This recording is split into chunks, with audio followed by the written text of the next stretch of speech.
now because I've seen some of these where they cut me off at the beginning before starting. That said, hello, well, good evening, welcome, or good morning if it's your time of day there. Um, we are back again to work some more with Hero System and, of course, the Hero Designer 6 software package to this time make some more magic items. What I'm going to start out with today is potions because, of course, they play such a big role in fantasy settings, especially those ubiquitous, it seems, potions of healing. So I thought that would be a good place to start off. And also, once again, a lot of these videos are just me trying to give some heads up and some ideas to my players, but yes, to everyone else that might want to work with this type of system, which I can't recommend the Hero system enough. Um, that said, I'm just trying to give them some ideas how they would work these things. What if PC wants to become a potion master? So I thought that would be a good way and a good place to start for one of these things. So once again, we're going to start with this as being a new prefab, a new prefabrication, because it's not a character, so we don't have to worry about anything like that. So we'll open a new prefab and we'll give it a name, and we'll just call it Healing Potions. Our Healing Potion. It's created by good old me, and so there we go, right from the start. Now, it does not entail any skills, no perks, no talents, no martial arts, but a potion does include a power. But I usually do these things under equipment. Sorry, I was working with it earlier. And so under equipment, we have all the same powers, plus we have characteristics and enhanced senses and skills, perks, talents. So we can work everything from this equipment tab anyway. We could from the powers tab as well. That said, since we're dealing healing potion, the obvious place to start is the power called healing. So we'll click on it and call it up. And so here's the base healing potion, which, as you can see, healing 2, and it's already listed body, which, for those of you who haven't heard me say this before, Hero System has 2 types of hit points, what other games would call hit points. There are stun and body. If you run out of stun, you are knocked unconscious. If you run out of body, you are dead. Technically, most GMs that I've worked with and worked around allow you to go to negative your normal body before you're actually dead. So there is that, but you get the idea. To run out of body is to die. To run out of stun is to be KO'd, to be knocked out. So there is this nice drop down tab here, but I don't understand why it's a pull down when they only populated it with body. This could be populated with any of the characteristics: strength, con, dexterity, so forth. And that is because there are powers in Hero System that allow you basically to drain, in fact that's the name of the power, or transfer one characteristics to another, or just drain it off, pull it off. And healing can be made and set up to where it heals any of these characteristics. But the main one we're worried about, and especially with a healing potion, is body. So we're going to start out healing body. I always like it, especially since it's so cheap. I always like to also add that it can heal limbs. As you can see down here, there is resurrection. That has to do with the fact that, hello Wondergoon, nice to see you. And resurrection is there because healing is also the power used to represent regeneration. And as we all know, there are certain creatures that, even though you've killed them, can, given enough time, jump back up from death, unless you hit them with the right type of damage, fire, acid, something like that, trolls. um, so I don't think resurrection is appropriate for a healing potion, but definitely can it heal limbs. We're gonna let it go with that. So yes. Now from there, we have to set the number of dice we want this to work on. And generally speaking, you roll the dice of the healing, and the total is the number of character points worth of the characteristic that you're working on that are healed. Now, body costs 2 character points per 1 point of body. So, in other words, with 1d6, the maximum you could heal is actually only 3 points of body.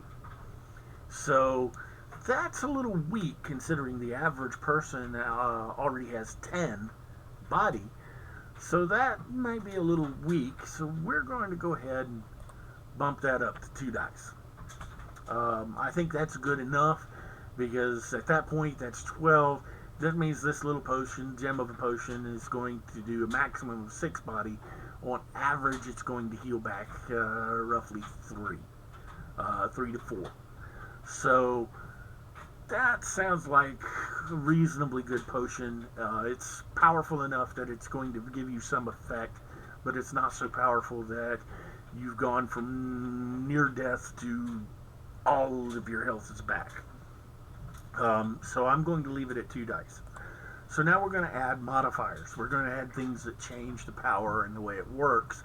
And these come in 2 forms, advantages and limitations. Now, for a potion, one advantage it needs to have is this one right here called delayed effect. I will pull up the definition for it. This advantage allows a character to go through any lengthy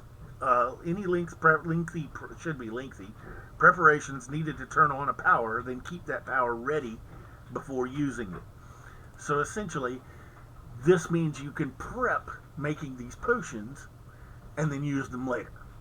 So you do all your prep and everything, which is important, as we'll see in just a moment. So delayed effect, bam. All right. Are there any of these others we want to put in? It doesn't need to be armor piercing, although that is not necessarily true. I am using an alternate rule in my current game where there is such a thing as arcane defense. And arcane defense works against all magic, and you can't turn it off. So even though this would be a healing magical effect, if you had any arcane defense, you would subtract that from the total rolled on the dice.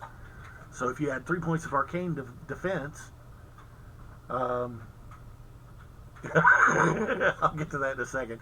If you had 3 points of arcane defense and you rolled 4 on the 2 die 6, you would subtract that 3 from those 4 and get 1 and not be healed at all. So armor piercing on it might be useful because that would cut the defense in half. And so that could be useful if you to put on there if you have somebody who you know has arcane defense. That said, Wondergoon is making a joke, I guess you could call it a joke, of putting auto fire, area effect, and explosion on it. Now, area effect and explosion kind of counterbalance each other. It is funny, as I'm getting into. Auto fire would cause the power to go off 5 times. So it's funny in that you buy the power once and ding 5 times it hits. Area effect, of course, is an area effect, so everyone in the area that is affected by the power would be healed. An explosion would, I mean, it's just hard to think about an explosion of healing, but explosion would mean that at the center it would be at full effect, but as you moved out from that, like an explosion, it gets weaker and weaker. So everybody still gets healed if you're in the area, just to a lesser degree. So I'll agree with Wondergoon, and that's why I was laughing there, making my asthmatic wheeze, because it is a funny joke, to put these types of advantages on healing. But in the end, We don't really need any of those others, not even in this case reduced endurance, although I'm going to get back to that in a moment. Um, so, limitations. Are there any limitations we need to put on there? Well, number one, you can only brew so many potions at a time, so we're going to put charges on it. We don't want it to be kind of useful, so we're going to put more than one charge. So I think a goodly number for you to be able to brew up at any one time. I'll go with the Hero 5th edition Fantasy Hero sourcebook and go with 4. 4 is a nice number for the amount of potions you could brew up at one particular time. So these potions, there are these other types of modifiers to it, such as recoverable. Well, when you drink a potion, it's kind of gone. So it's not recoverable. It's not boostable. You can't throw an aid power on it to make it do even better. Although that could be really weird there, too. Charges never recover. That's not appropriate because you brew up another batch, right? So, all this type of thing. So we'll just go with the 4 charges. Alrighty. Does not work on sun damage. That might be appropriate sometimes. We all have heard stories of, again, trolls, that fire and acid damage, they can't regenerate that. So you could theoretically have some healing potions that just won't work on certain types of damage. I'm not going to do that with this time. Focus. Alright. Potions come in bottles. It's obvious that it's a potion. It's accessible because you've got to hold it in your hand to use it. And it's definitely a focus, an object other than yourself. So there we go. But it's also breakable, and bottles are usually fragile. So we're going to go with that as well. So there we go. And let's see. I'm going to consult the notes over here from the nice book and see what else they suggest and see if I agree. And I agree with the next few. So one of them is concentration. While you're brewing, you're brewing. So you're at 0 DCV. You're focused on what you're doing. You're not moving around trying to dodge and zip and all of this type of thing. So there we go. We've got concentration on it. I want to edit that if I can at some point. I do want to add costs endurance though. I'm one of those. Actually, no, I'm not. No, thinking ahead. No, I'm going to let that go. But cost endurance. You could say that it costs you endurance, to brew these potions up. I'm going to let it go this time. Most magic in my world I have as a requirement that it costs endurance, that you don't just get it for free. So let's go from there. Let's see. They had some other good suggestions on here, so I'm going with that. Extra time. It takes time to brew potions up, and so we're going to say it takes about 6 hours to brew it. And did they worry about that? Nope. Since brewing up the potion is already just an activation, you don't need only to activate it on it. And so there we go. And finally, yes. Finally, it does require a skill roll. Why is it not double clicking? Because my hand is jiggly. So this will be an alchemy roll. Okay.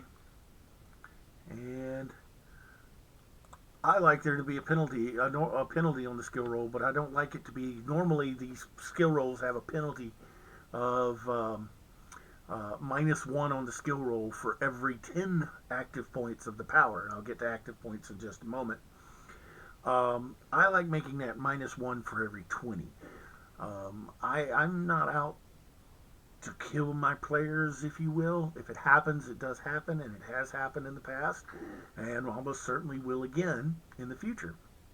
But it's generally not my goal to go out and make things as hard as possible on my players, unless we go into the game with that being an upfront thing.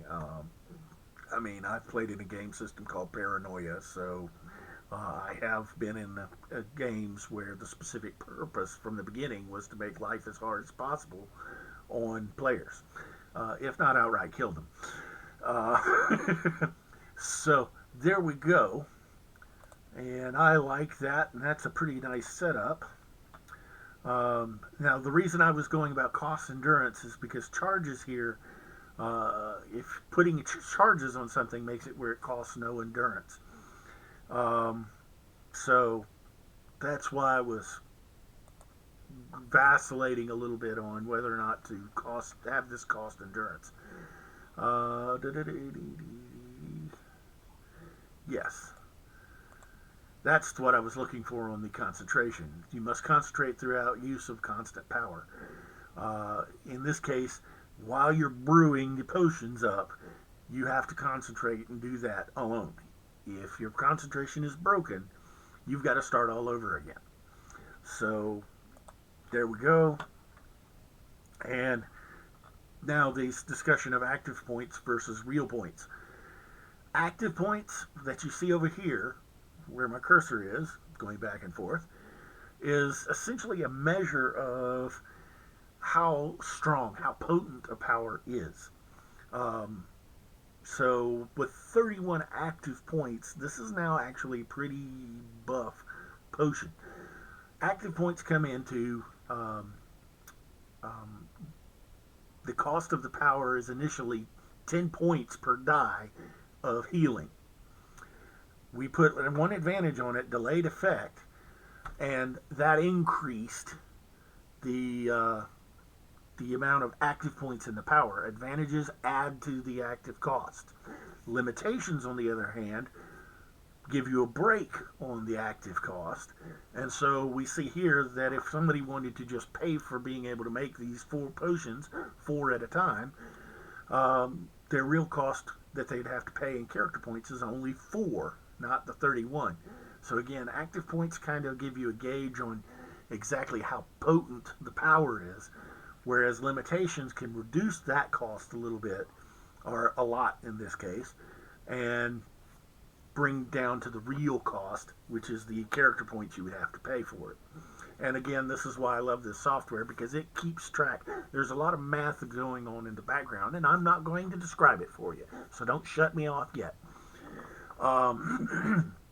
But because of using this software, we really don't have to worry about the math because it takes care of all of it in the back end.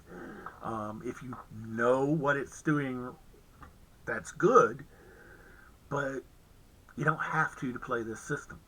And that's something I've heard a lot of people complain about is it's just too math intensive. I don't want to deal with that much math and making up a character or something. You don't have to. Just get the software. It's not even that expensive. It's less expensive than the books. So there we go. All right. So with that in mind, we're done. Bam. And now we have a nice little prefab of healing potions, a fairly weak one, but a reasonable one, that somebody can brew up 4 of them. And in fact, to be honest, I might end up allowing these things to be found in lots of 4. Maybe, maybe not. I haven't made up my mind yet. So then the last thing we'll do is we'll come over here and we'll save. We'll save prefab as, and it's not armor. It's magical items, not martial arts styles. Magic items. And so we'll call it healing potion and save. So what if I have a PC that wants to be a potion master and make potions? And I'm going to make another potion or 2 before we end this. So how does one go about doing that? Well, number 1, you'd have to acquire this intelligence-based skill called alchemy. So you would have to first gain the alchemy skill. Then we would have to worry about, you'd have to go on adventures, to find the proper ingredients for it. So that leads me to have certain hooks to get you into an adventure. You got to go out and find the right stuff for this, or find somebody willing to sell it to you, or something like that. Um, and then, okay, so what's to keep you from brewing up kegs of this stuff? Hogsheads. And for those of you who don't know, a hogshead is a big barrel. It's bigger than a standard barrel. Um, what's to keep you from brewing up just oodles and gobs of this stuff? Well, that's where a nice handy little rule comes in, that you can only have of these things going your intelligence of your character divided by 5. So if you had a 15 intelligence character, you could only have 3 of these brews going at one time. So at most 12 of these healing potions. As they were used and you ran through them, you could of course add some more. But you couldn't just brew and brew, well, we're going to sit here for a month or two and I'm just going to stand here. The rest are gathering ingredients for me and I'm going to brew these things up. Okay, yes, I've made that mistake before and had a player do exactly that. So that's why I'm going to enforce that nice rule, intelligence divided by 5. And that's all potions. So speaking of which, what's another good potion? Well, let's close this one out first and bring up another one. Well, one I like is Potion of Giant's Strength. And this one's going to be created by good old Kesidrith again, too. Alright, so let's do some Potions of Giant Strength. Whew. And I got different types of giants in my world, starting with ogres and their kin, moving right on up to the ever-present and loved storm giants. But ogres are giant kin, and so they're a type of giant. And their strength is roughly about 35 points above the average person. So with that in mind, how are we going to do giant strength? We're going to buy it as a characteristic. We're going to buy, let's make it 30 points of strength. And so then we'll have modifiers, and it works kind of the same way as the healing potion. So we're going to have our nice delayed effect, so that all the prep work can be done at the beginning. Alright. And do we need any of the rest of these? No. I will point out one, though. We could make this thing difficult to dispel. In Hero, there is a power called Dispel, which will turn off magical powers and abilities. And so I can have Dispel, and if I have Dispel magical effects, one at a time, I can roll my number of dice and Dispel, and if I get more than the active points here on the total of the Dispel dice, this power shuts off. It's gone right then, right there. Okay? And it doesn't come back until, in this case, I re-imbibe a potion. So, now for a constant item, like if you had a belt of giant strength, the Dispel would just dispel it for the next action, and then it would be right back. But since this is a charged effect, there is no coming right back. It's used. It's gone. The charge is gone. So, difficult to dispel could be used because what it does is double the amount of active points that you have to dispel to turn the power off. So, again, that could be pretty handy if you're running into a lot of the spell. The wizard might want to go to the effort of getting into the inventor process and creating a new type of potion that is difficult to dispel. But we're not going to do that. This is just our standard straight up potion. So again, we're going to put some charges on it. And again, I like 4 That seems reasonable enough to get you some use out of this and not, uh, be too terribly disconvenienced. So we're going to put concentration back on it because you've got to concentrate while you're brewing this substance up. Extra time. It takes time to brew up the potion. And as you can see, the time goes up to 1 century. We won't do that. 6 hours again seems reasonable. So, bam. Now then, there's another one I was looking for.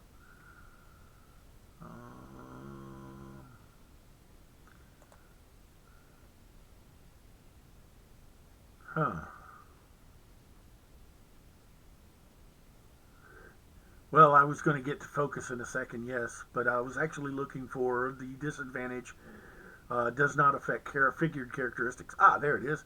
No figured characteristics. Now, this is an important disadvantage for this one because strength is what's called a base characteristic in the system.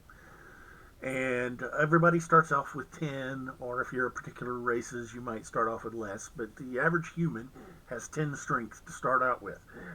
Now, there are a few figured characteristics, such as PD, physical defense, and stun. I think stun is one. Yes.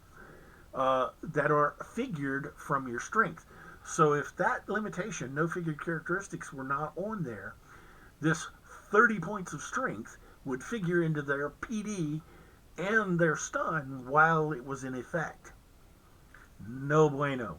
This just makes you strong. It doesn't make you a giant. We could do a potion for that too, though. So we definitely want the no figured characteristics on there. But now as Wonder Goon put in, yes, we definitely want our OAF fragile. And bam. And let's see, what were the other ones we wanted? It's needs to require a skill roll. And I need to go over something about that. But bam, 1 minus 1 per 20. And I think that is it. Oh, wait, I do need to do something about the charges.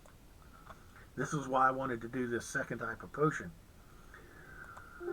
This time, we are going to use, because if we didn't make these charges continuing, you would drink it for your next action, you would have the strength of a giant, and then it'd be over with. Well, that's kind of, well, let's be real here, pointless. So with that in mind, we want these charges to last for a little bit. So we're going to make them last for 5 minutes. So now when you drink this, for 5 minutes, you've got this plus 30 to your strength. You've got the strength of a giant. Yes, it would. Let me go over our skill roll, and then I'll go to the limitation that Wonder Goon has brought up. Let's see, where was I? Oh, yes.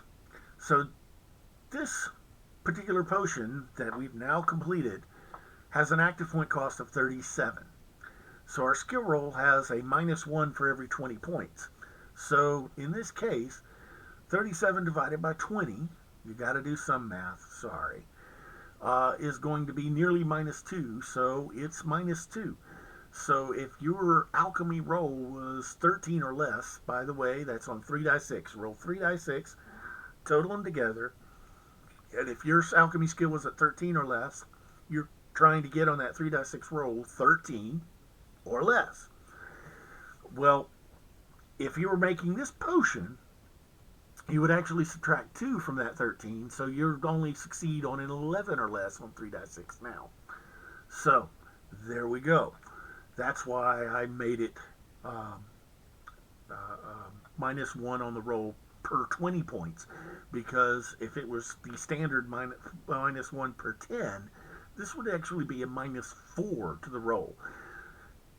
That just, again, seems a bit excessive when I actually want characters being able to make potions if they want to, and I want them to be able to throw magic spells. So with that in mind, there we go. Now, Wonder Goon has asked about a limitation. I'll call up the limitations again, called independent. And it's another one that should be defined. It doesn't mean what a lot of people tend to think it means. An independent power is unconnected to the character in any way. This has several effects. An independent power will work if the character is unconscious, dead, or across the world. So that sounds pretty nifty. Any other character can use an independent power. So your buddy can use your independent power. So can the guy you're fighting. And finally, a character can lose the points he spent on an independent power forever. So, in other words, you could spend the points to gain this power and then lose them forever. And in fact, to get this as a limitation, I would pretty much be obligated to try to put you in situations where you would lose it forever. Okay? So that's why the ability to brew these potions is not independent. The use of the potions, however, is independent. And so that's something else that I've got to kind of work out in my head. Should there be actually another advantage on these? Essentially, this one down here called usable on others. What usable on others allows is that your power can be used by someone else. In fact, let's just go ahead and call it up. You can say usable by another, and so you can let one other person use this power. Or it can be used simultaneously. And you can set the number of targets that you can use, that you can let use your power. And so that's why I'm kind of like, maybe this should be under an advantage of it's usable by others. But independent also seems appropriate, except you can't, if you're the brewer, which is where this would be important, you can lose the potions and their effect, but you can't necessarily lose your power, your ability to brew them. So that's something I've got to think a little bit on. The book, my nice Hero 5th edition, Fantasy Hero for the Hero 5th edition system, does not put independent on potions, and I kind of get why.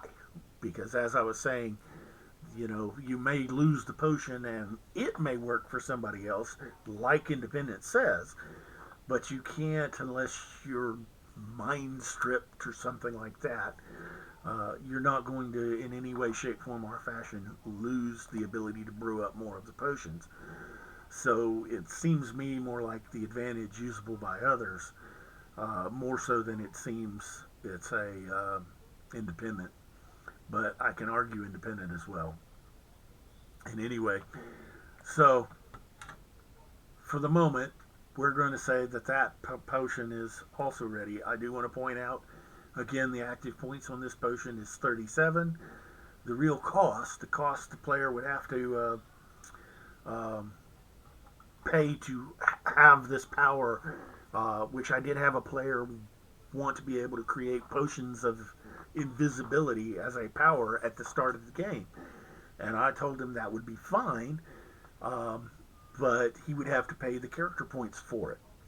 I'm kind of backing off that a little bit, in that you still have to buy the alchemist skill, which would be 3 character points, so almost this 5, with a +1 to the roll for 2 points. So in actuality, to get this power to break even, you would actually need to be spending 7 points on the skill. But that skill would work for any kind of potion crafting. But this player wanted to craft these invisibility potions from the word go. And the bottom line is I should have read up a little more on potions, what the gamebook says, so that I could make my amalgam of, am I going to follow its procedure rigorously, or am I going to come up with something of my own? And the answer is quite often what it usually ends up being in my case. It's a hybrid. It's a combination of the two. So that said, let's save this bad boy in case somebody wants to use them or I want to use them at some point. Potion of giant strength. And that is done. Now, this has taken a little bit longer than what I had anticipated, but I've gotten into the descriptions. How much would that potion cost in silver? This one in particular, I would probably say would be fairly expensive, like probably 100 silver or more per drop. Um, Simply because I'm going to make like the ingredients costly and rare. You know, a healing potion will probably go with run 5 silver or something like that because they're common, they're in use. And again, I don't want to kill you guys, right, Wondergoon? But these more exotic, more extreme potions will probably cost a bit more than that. Uh, like I may go back. Yes, no death, please. Exactly. I may go back and actually make this one take more time or something like that. Um, because I kind of want this balanced out a little bit. And these are some of the best ways of doing that. Is you make the ingredients hard to find, or you balance out the amount of time it takes, and that gives you time for somebody's hunted to show up and interrupt the whole process. Um, and basically all the nice GM chicanery and everything that goes on to kind of keep your players from just running roughshod over the entire world and standing like Colossus is over. That said, what would it take to make, instead of a potion of giant strength,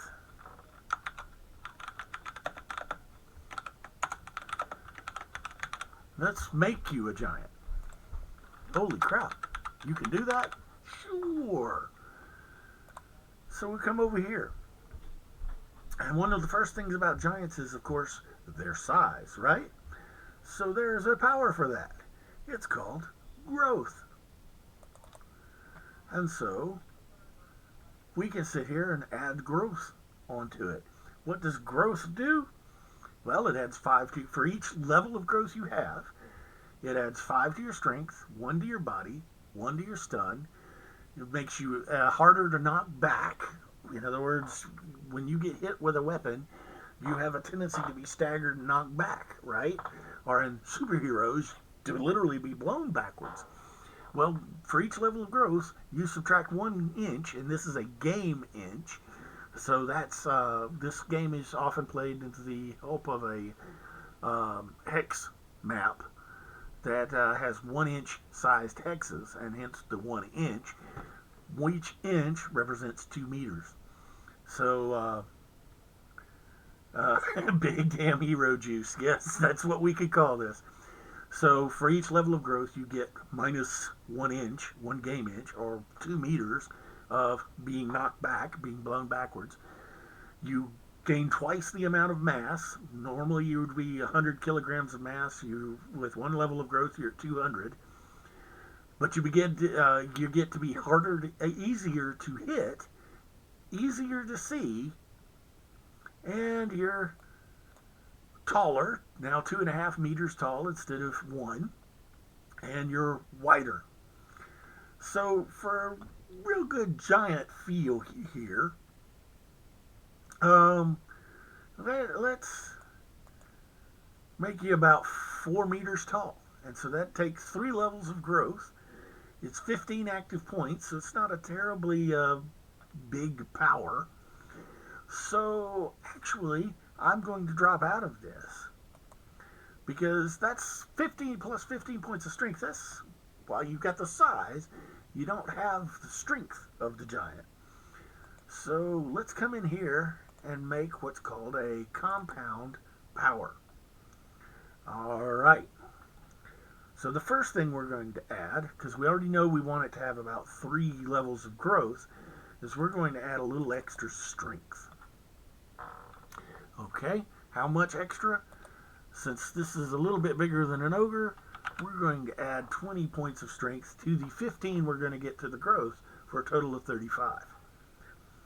Sounds good, right? Okay. Add modifiers. We do need the delayed effect. And let's see, what else do we need? I think that was the only advantage. Disadvantages, or limitations, I should say, not disadvantages. That's another thing entirely. Charges.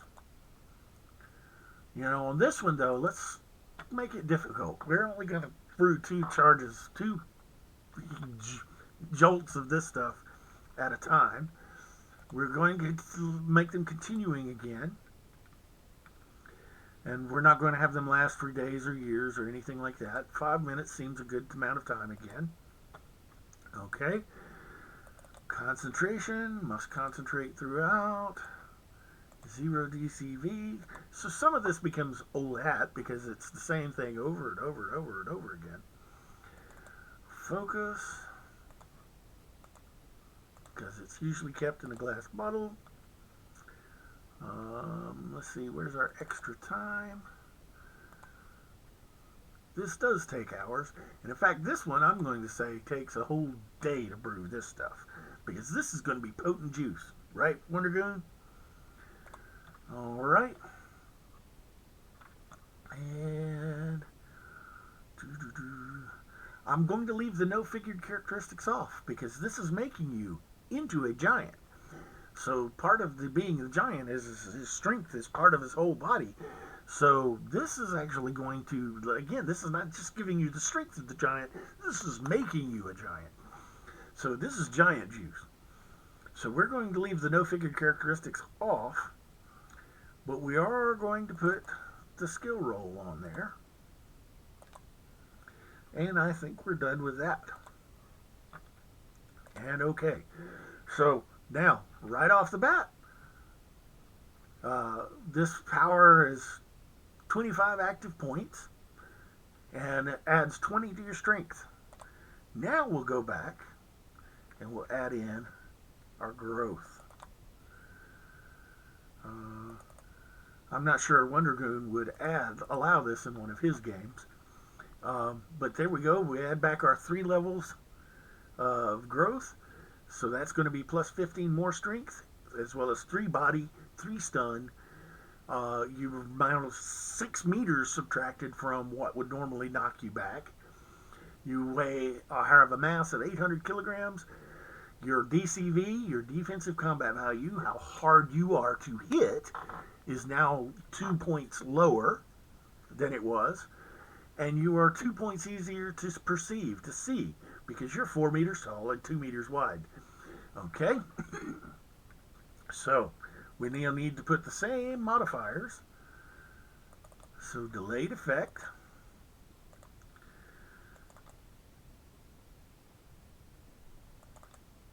Two charges. 2 continuing charges. And a nice 5 minutes. I see Wonder Goon replied, so give me just a second. I would, but this potion would have only 1 continuing charge and would cost a lot of money. And exactly. I'm allowing you to brew up 2 charges of this at a time, but yes, those 2 charges are still going to cost you a lot of money. And to buy this potion right out, this one we're probably talking in the order of several hundred, if not 1,000 silver pieces to get your grubby little hands on it. So again, all of this stuff becomes kind of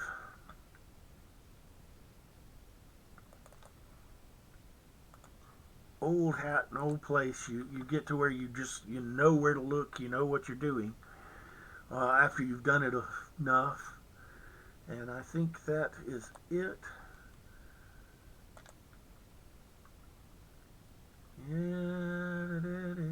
Yep. And so there we have it. Our total power has now 44 active points. So you're still at -2 to brew this potion up. So alchemist who figured out the recipe for this, it would actually not be technically difficult potion to brew, except the fact that it's going to take you a day of doing nothing else, okay, to brew this thing up. And even after all of that, and after gathering all of the, I guarantee you, difficult to acquire ingredients to it, you're only going to get 2 jolts out of it that last 5 minutes. Generally speaking, this is probably not going to be a potion that a lot of people want to go particularly grubbing for. But it occurred to me, and so I was like, okay. And so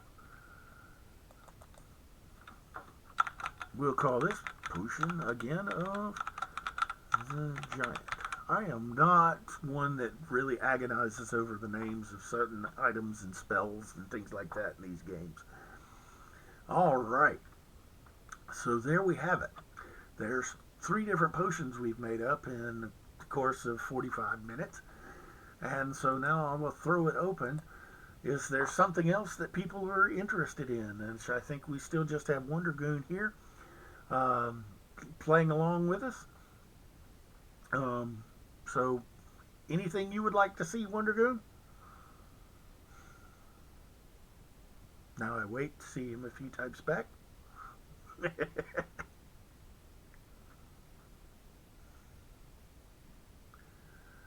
Boots of Speed or Cloak of Flying? You know what? I like the Cloak of Flying a lot better, so I'm going to do that one. It's not that the Boots of Speed is bad. It's in this game that could mean several different things. And I may cover those at the end of this. Let's make a Cloak of Flying first. So not a new character, a new prefab. Cloak of Flying. I think he's getting that from another system's magic item that we won't name. We won't name the system or the cloak in question. We'll just call it a Cloak of Flying. Alright, so again, it's a piece of equipment over here. And here we go. So, nice little power called Flight. So bam, we'll call it Flight. Now remember, again, we're talking inches, but that's game inches, game scale inches. So this is 2 meters.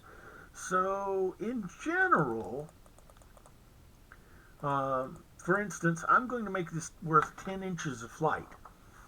The reason I point that out is because everybody, a normal human, starts with 6 inches or 12 meters of running. And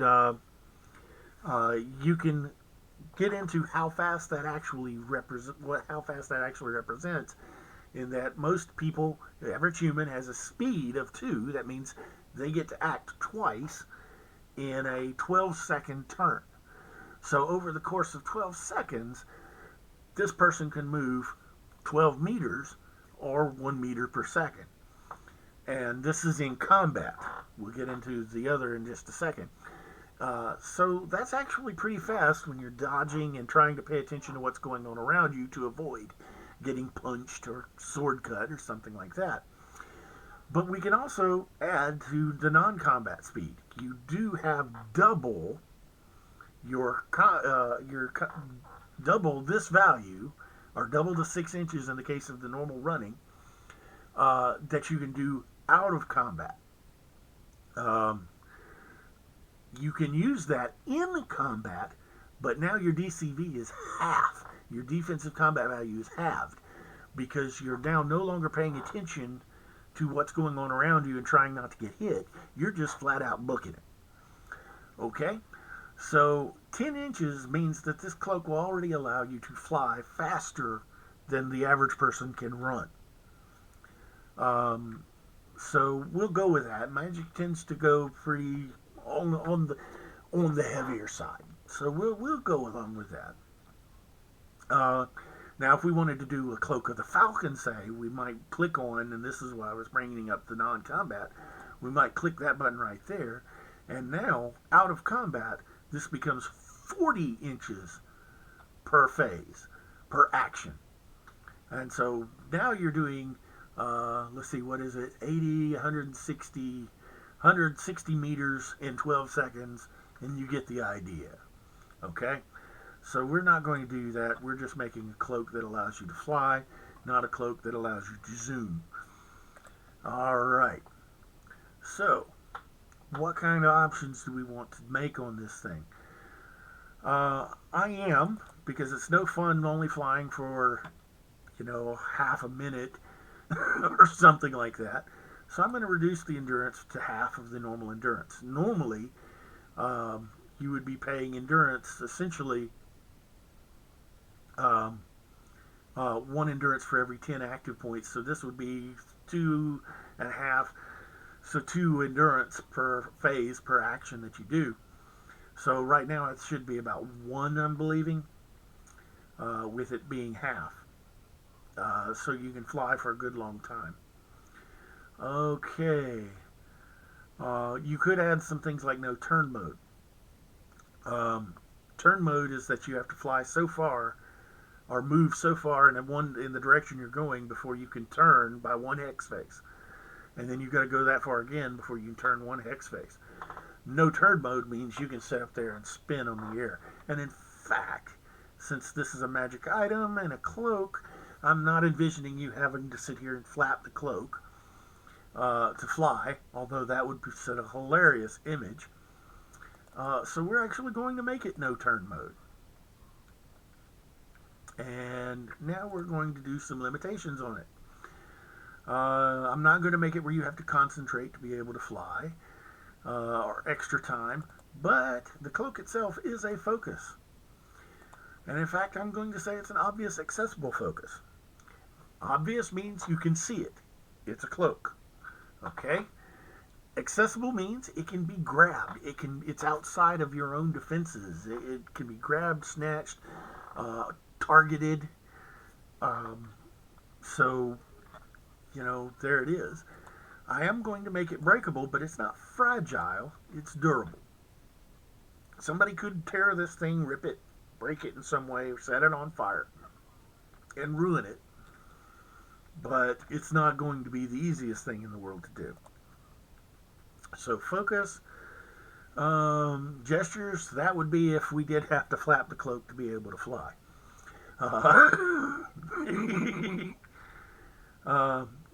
You see there are nice little things. You must land at the end of each phase and things like that. We're not going to worry with that. Only in contact with the surface. Now that brings up a neat little thing. Basically, that's flight where you can leave no trace going across the swampiest ground, or you can fly up the side of the tree, basically run up the side of the tree, or up a castle wall. So that's a neat little modifier. You just can't fly out in the open air, but you can fly up or down any surface that is available, and that includes like water or any other surface. So that's actually a nice little limitation there that allows you to simulate a lot of stuff. All right, I'm not going to make you have a skill roll on this, but here the power is definitely independent. This cloak can be taken away from you and removed permanently from you, and so it is independent. And I think that is it. All right. So going back over some of the features of this, you've got 10 inches or 20 meters of flight for each of your phases, each of your actions you get in a turn, a 12-second turn. The active points are 30, so it's a pretty buff item, but not horribly so. And if you absolutely decided you must start with this as a power in game, start the game with it, it would only cost you 7 of your, in this case, 160 character points that you're started off with. It only cost you 7 of them, but you're risking that these could be lost forever. And that's why I recommend to players that they find magic items rather than make them or start the game with them. Because if you make the magic item, you also must pay this character points for it. And I am not so stingy that I'm not going to allow some good magic items to be out there. to be found by players, nor am I completely disagreeable to allowing them to find items that they really want. It's fun adventures. You've heard a rumor about, or something like this, or here it is. Um, but, that is within reason. Like that potion of the giant that I just made. They're not going to find those everywhere. +5 Holy Avenger type stuff, or Vorpal swords that cut off heads left and right. These things are not going to just be around.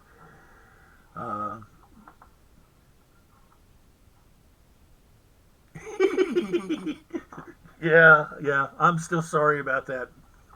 Wondergoon commented basically on something we did to him as a GM in one of his games, in which we were complaining, the players were complaining about no magical items in the party, grossly. I mean, we were really kvetching about this, and so he planned a nice little game session, which had a dungeon crawl that would have remedied this situation, except it had at one point towards the beginning of it, apparently the whole thing was about going through this hallway of doors and opening the doors and finding out what was behind them. And we opened the first door, and something invisible chewed on all of us pretty badly. We finally beat them and went straight through the dungeon crawl without opening another door. And so that was the end of that. So, yes, it happens. Sometimes your best plans go completely awry as a GM. And completely missed a ton of treasure. Yes, we did. I now am familiar with the dungeon he was planning on putting us through, and we did. Oh well. But as you can see, our nice little cloak of flight here costs you 1 endurance to stay up in the air per phase, which, given that most people have about 20 endurance, means they could stay up in the air about 20 phases, 20 actions worth. And given that you recover at the end of segment 12, called post segment 12 recovery, and you get some of your endurance back, the bottom line is that most individuals will probably be able to fly for most of the day, if not all day, with this particular cloak. That said, we'll save it. Save as cloak of flying. I like putting underscores in my things because I've had too many experiences with Linux and Unix systems and other software operating systems that I just tend to put underscores in between words on mine instead of just spaces. That said, I think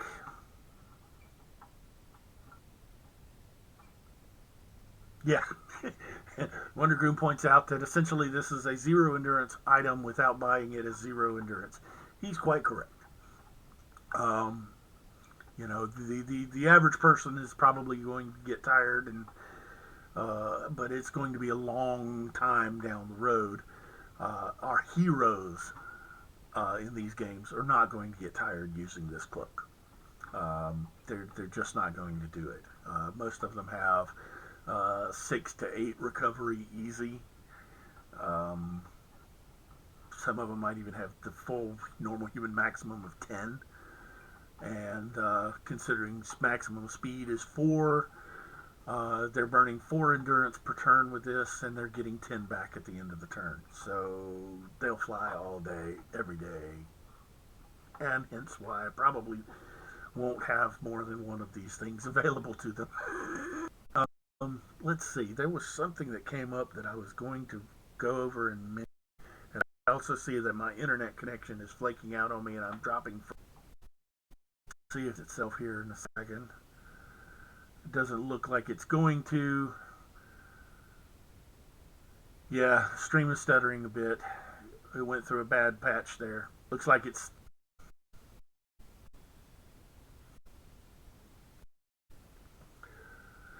It looks like this is going to last for a little bit of time, so I think I will call it a night.